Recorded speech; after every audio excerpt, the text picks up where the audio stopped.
Friends, welcome back to our YouTube channel JS commerce classes. तो आज मैं आपको इंग्लिश का ग्रामर जो एचएससी इंग्लिश 12th स्टैंडर्ड में जो ग्रामर आते हैं उनके बारे में थोड़ा एक्सप्लेनेशन और कॉन्सेप्ट डिस्कशन करने वाली हूँ, जहाँ पे आपको मैं जो सेट सॉल्व सेट ग्रामर है उसका आपको एक्सप्लेन करूंगी और ये भी बताऊंगी कि आज हम कौन से ग्रामर करने वाले और वो मतलब कौन से टॉपिक्स इंपॉर्टेंट है। तो स्टार्ट करते हैं। सबसे पहले जो आपको इंग्लिश एग्जाम में सेट जो पैराग्राफ आता है पैसेज सॉल्विंग, तो वहां पे डू एज डायरेक्टेड जो एक्टिविटीज होती है ये आपको 4 मार्क्स के लिए आती है, जहां पर आपको 3 मार्क्स जो होता है वो होता है ट्रांसफॉर्मेशन और डू एज डायरेक्टेड, जहाँ पे आपको 1 मार्क्स मिलेगा। देन 3 एक्टिविटी सॉल्व करना। सबसे बेस्ट पार्ट पता है कि एमसीक्यूज होता है। एमसीक्यूज मतलब आपको ऑप्शंस दिए, बस आपको सिलेक्ट करना है एंड देन 1 मार्क्स जो बचता है उसके लिए आपको स्पॉट एरर होता है। आपको जो एरर है, मिस्टेक्स है, वो फाइंड आउट करके उसको करेक्शन करना है। देखो ये एक्टिविटी कैसे करना है। सबसे पहले ये एक्टिविटी में नॉन टेक्सुअल ग्रामर होता है, जरूरी नहीं कि सिलेबस में से हो, आपको जो डिफरेंट ग्रामर होते हैं वो होता है। और इसके लिए आपको ग्रामर एक्सरसाइजेस जो आना इम्पोर्टेंट है वो है use no sooner than, question tag, remove to, unless, degree, voice, etc. Then simple, compound, complex, infinitive, participle, gerund, active, passive, preposition, adverb, adjective, article, etc. तो ये सारे and not only but also और neither nor as well etc. तो start करते हैं। सबसे पहले set 1 यहाँ पे दिया है, do as directed. Suffering teaches us courage. Choose the correct tense form of the above sentence from the following options and rewrite. तो यहाँ पे पहला ही हमको टेंस का आ गया है question.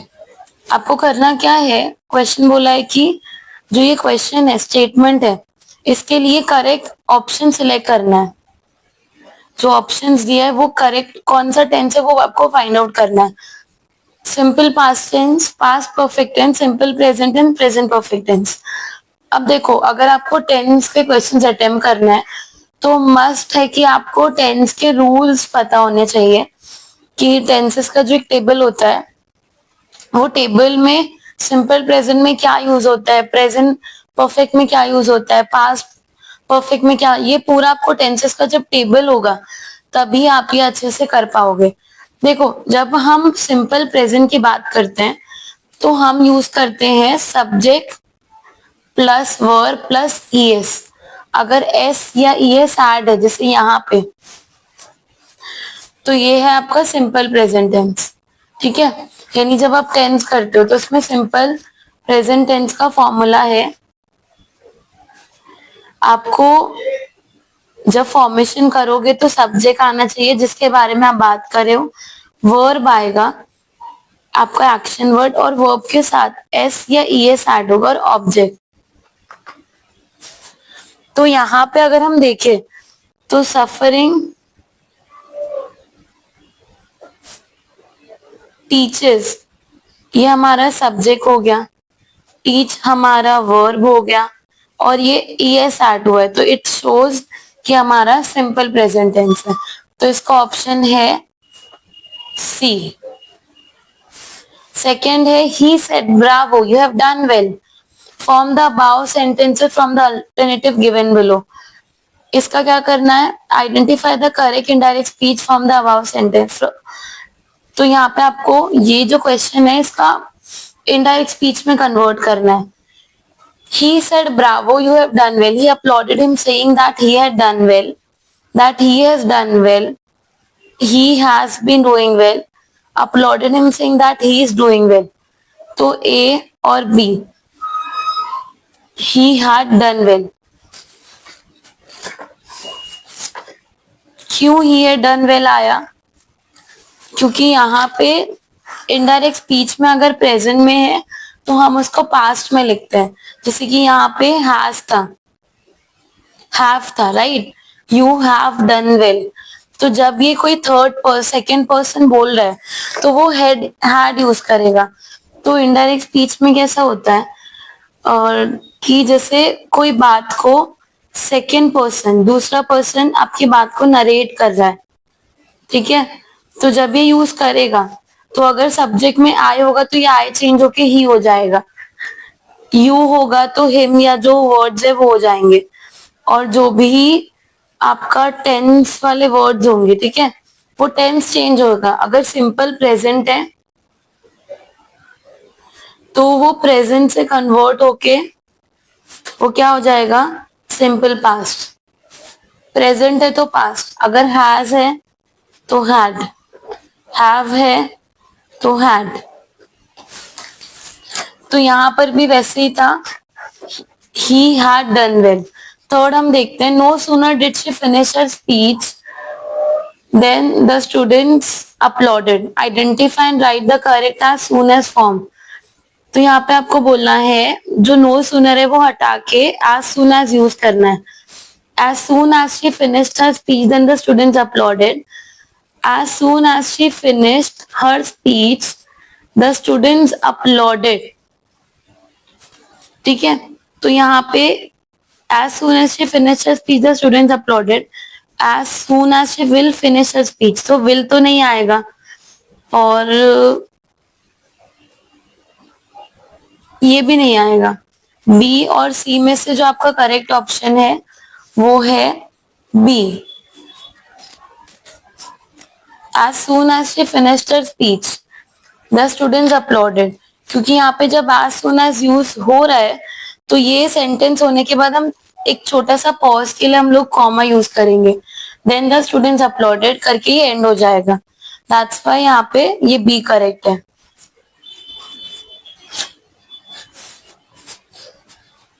B, to spot the error in the given sentence and rewrite the correct sentence. The furniture in the room are very expensive. The furniture in the room, कभी भी आप spot the error करोगे तो एक बात याद रखो कि ये जो पूरा सेंटेंस है you have to read it twice, आपको दो बार तो उसको पढ़ना ही, और पढ़ते पढ़ते आपको फाइंड आउट करना है कि पढ़ने में क्या गलत साउंड कर रहा है, सुनने में क्या सही नहीं लग रहा है। अब देखो, the furniture in the room are very expensive, आपको लग रहा है आर करेक्ट है, क्यों नहीं करेक्ट होगा, बिकॉज फर्नीचर बोला है, फर्नीचर।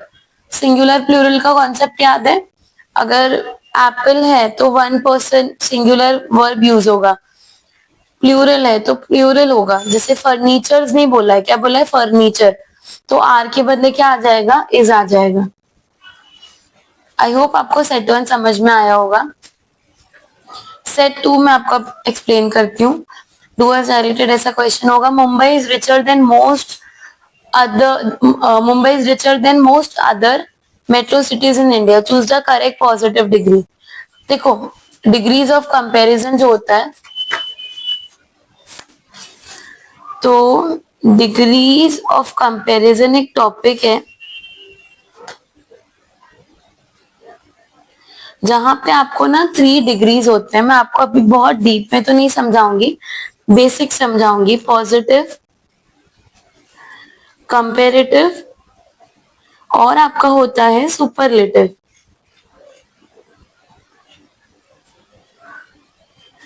इमेजिन करो जब आप एडजेक्टिव की कोई एक क्वालिटी के बारे में बात करो, मतलब किसी एक चीज का एडजेक्टिव बता रहे हो, उसकी क्वालिटी बता रहे हो, तो आप पॉजिटिव यूज करते हो।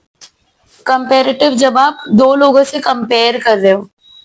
सुपरलेटिव जब आप वो इस चीज को, थर्ड पर्सन को, थर्ड नाउन को सबसे कंपेयर कर रहे हो।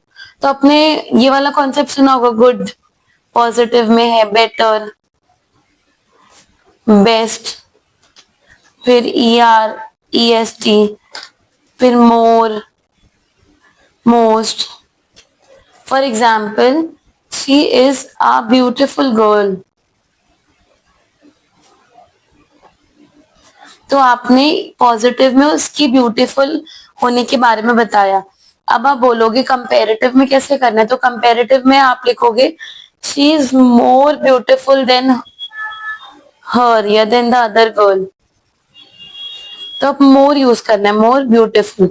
सुपरलेटिव में आपको क्या करना है, इसकी क्वालिटी को सबसे बेस्ट बताना है, तो आप लिखोगे she is the most beautiful girl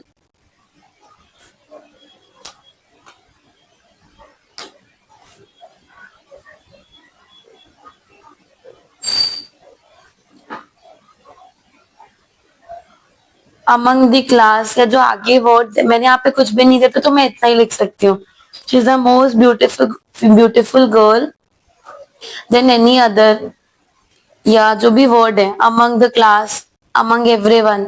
तो इस तरीके से पॉजिटिव कंपैरेटिव सुपरलेटिव है। अब यहाँ पे बोला आपको करना क्या है, पॉजिटिव है तो Mumbai is one of the richest, देखो रिचेस्ट आ गया तो आपको लगता है ईएसटी है करेक्ट, नहीं तो ये सुपरलेटिव है। वेरी फ्यू, ये सुपरलेटिव है।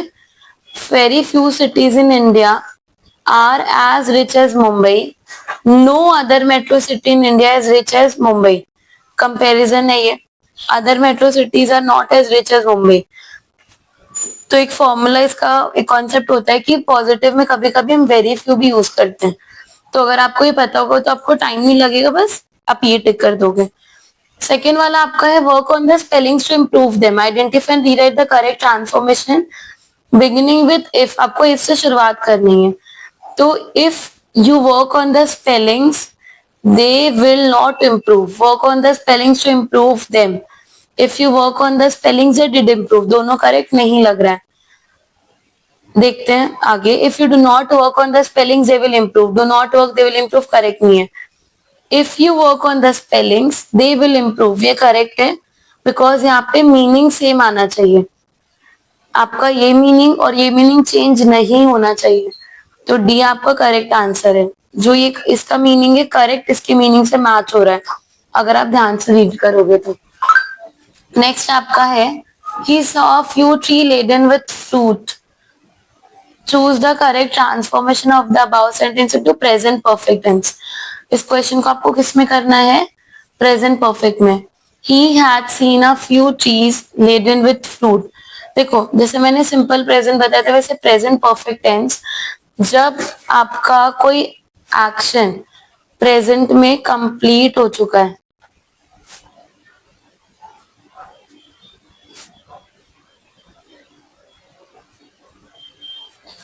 प्रेजेंट में क्या हो चुका है कंप्लीट, तो इसका फॉर्मूला होता है subject plus verb plus has have